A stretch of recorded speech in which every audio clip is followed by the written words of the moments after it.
તાજા સમાચાર તમારી ભાષામાં મેળવવા માટે ડાઉનલોડ કરો ગુજરાતી મિડ ડેની એપ। वो है मोदी जी पीछे राजनाथ सिंह। कांग्रेस पार्टी एक ऑफिशियल स्पोक्सपर्सन बन चुकी है पाकिस्तानी टेरर डीप स्टेट का। एक पैटर्न देखने को मिल रहा है कि जब भी राहुल गांधी सामने आते हैं और कहते हैं कि उनका कंप्लीट समर्थन है प्रधानमंत्री नरेंद्र मोदी जी की सरकार को कि वो पाकिस्तान के टेरर डीप स्टेट के खिलाफ एक्शन ले, 24 घंटे भी नहीं बीतते और कोई ना कोई कांग्रेस का नेता आता है और पाकिस्तान के पक्ष में बयान देता है। 24 घंटे पूर्व चरणजीत सिंह चन्नी सर्जिकल स्ट्राइक का प्रूफ मांग रहे थे। चरणजीत सिंह चन्नी अपने बयान को रिट्रैक्ट करते हैं और 24 घंटे भी नहीं बीतते और वापस से कांग्रेस पार्टी के यूपी के प्रेसिडेंट हमारी फोर्सेस को मॉक करते हुए एक टॉय प्लेन दिखाते हैं। इससे यही स्पष्ट होता है कि जैसे ही पाकिस्तानी प्रोपोगेंडा हिंदुस्तान के अंदर बैन होता है, Congress party officially Pakistani terror deep state का प्रोपोगेंडा भारत के अंदर फैला रही है। और इनमें से एक भी नेता को राहुल गांधी ने न अभी तक सस्पेंड किया है, न अपनी पार्टी से रिमूव किया है, न शो कॉज नोटिस दिया है। इन सब से यही स्पष्ट है कि ये पाकिस्तानी प्रोपोगेंडा जो कांग्रेस के नेता हिंदुस्तान के अंदर चला रहे हैं और हमारी फोर्सेस के मॉरल को कम करने का प्रयास कर रहे हैं, उसके राइटर, उसके पॉलिटिकल डायरेक्टर और उसके पॉलिटिकल प्रोड्यूसर कोई और नहीं बल्कि राहुल गांधी है।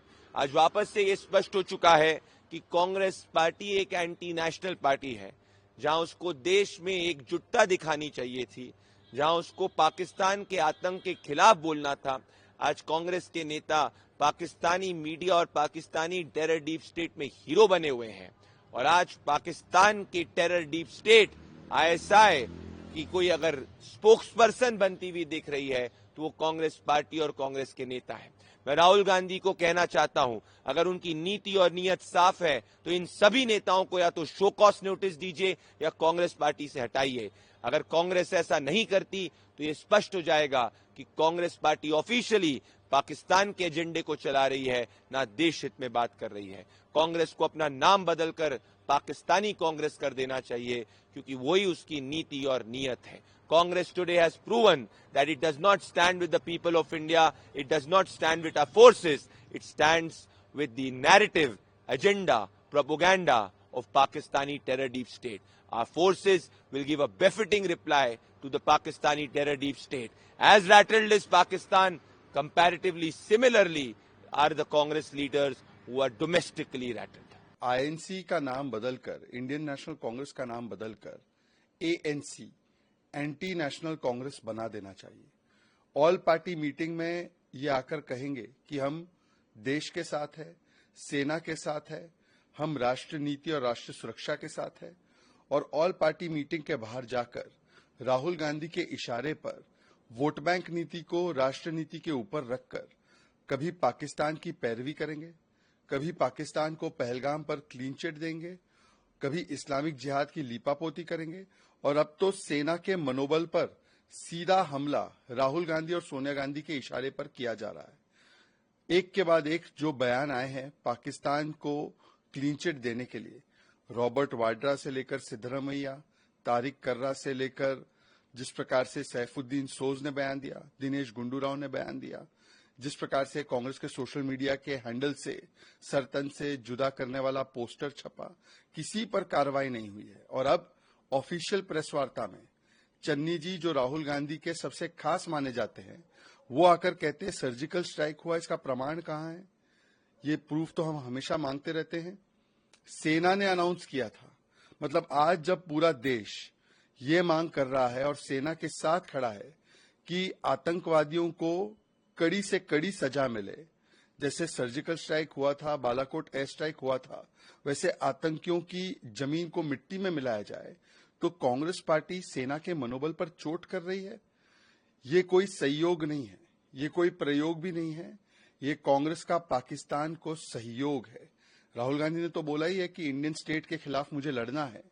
राहुल गांधी विदेशी धरती पर जाकर भारत की संस्थाओं पर सवाल खड़े करते हैं और उनके नेता भारत की सेना के मनोबल को तोड़ने के लिए ऐसे लगातार बयान देते हैं। इससे पहले भी पुलवामा का दोष भारतीय सुरक्षा बलों पर डालने का काम कांग्रेस ने ही किया था। कांग्रेस ने ही नेशनल वॉर मेमोरियल को रोका था। कांग्रेस ने ओआरओपी से सेना को अलग रखा था। कांग्रेस ने मॉडर्न हथियार रफाल जैसे प्लेन्स कभी सेना को दिए नहीं थे। और आज यही कांग्रेस जिसने कारगिल के समय पर भी, कारगिल के युद्ध के बाद भी जो कारगिल दिवस हम पूरे देश के रूप में उसको ऑब्जर्व करते हैं, उसको 5 वर्षों तक रोका था, ये कहते हुए कि ये कारगिल का युद्ध बीजेपी का युद्ध है। मतलब सेना का अपमान ये हमेशा बन चुकी है कांग्रेस की पहचान। पाकिस्तान के बनेंगे भाईजान, यही कांग्रेस की असली पहचान। Well, 2 points only. One is that this particular political leader, he is trivializing a serious matter, by showing that picture and all that. Second is that it is better for us to leave it to the government to choose the timing and the manner of action rather than publicly, egg on the government, hey, why haven't you done it? I don't think that's the right thing. This is a time and a matter where we should all stand united. We might have differences with the government, which we can express. When I say we should stand united, it doesn't mean that we should not express our differences. But we should always say that, well, this is the point of view where I differ with the government, but it is for the government to decide, and whatever decision it takes, we will all support. That sort of demonstration of national unity is necessary.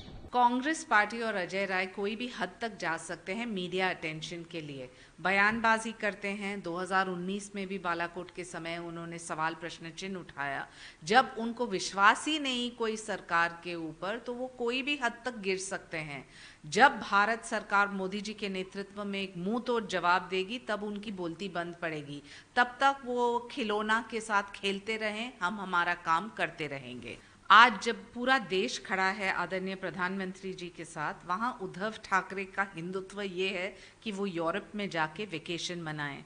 अभी तक वो वापस आए भी नहीं।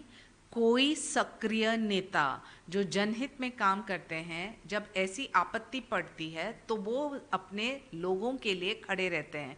उनका हिंदुत्व यही है कि बाहर गांव आप हॉलिडे करो, वेकेशन करो।